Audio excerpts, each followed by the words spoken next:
सगळी मंडळी भोरवाडीच्या वनदेवी नगरची आहे। मगाशी मी तहसीलदार सुनील शेळके सर यांच्याशी बोललो, तालुक्याचे आमदार शरद सोनवणे यांच्याशी बोललो। यांचं एक जमिनीचा डिस्प्यूट आहे, म्हणजे खातेफोड आहे, त्याच्यावर बाकीच्या मंडळांनी सह्या करायच्या आहेत आणि रस्त्याचा प्रश्न सोडवायचा आहे। एकमेकाचा एकमेकावर प्रथम दर्शनी विश्वास नाही। समजा आम्ही सह्या दिल्या तर रस्ता होणार नाही, रस्त्यावर सह्या दिल्या तर खाते उतारा फुटणार नाही। या सगळ्या मंडळींनी तहसीलदार सुनील शेळके साहेब यांच्या टेबलावर समोरासमोर एकत्र यायचं, अर्ज द्यायचा आहे। सगळा विषय वन टाइम मार्गी लागेल।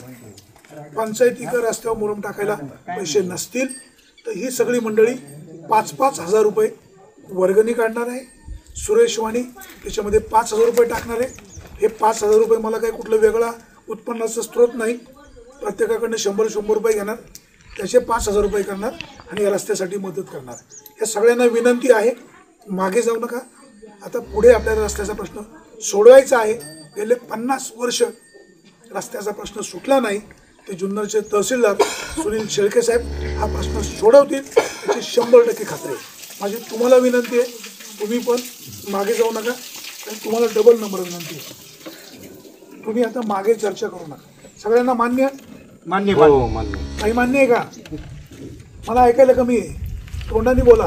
रस्ता झाल्यावर मान्य ना, रस्ता महत्वाचा आहे। रस्ता महत्वाचा आहे, खातं रस्त्याचा लगेच प्रश्न नाही, खातं फोडणार ना, खाते फोडून सही करणार नक्कीच, पण रस्ता अहो ताई रस्ता होणार, त्याचा प्रश्न सुटला पाहिजे ना। सोडणार ना, सगळं मान्य, सगळं मान्य।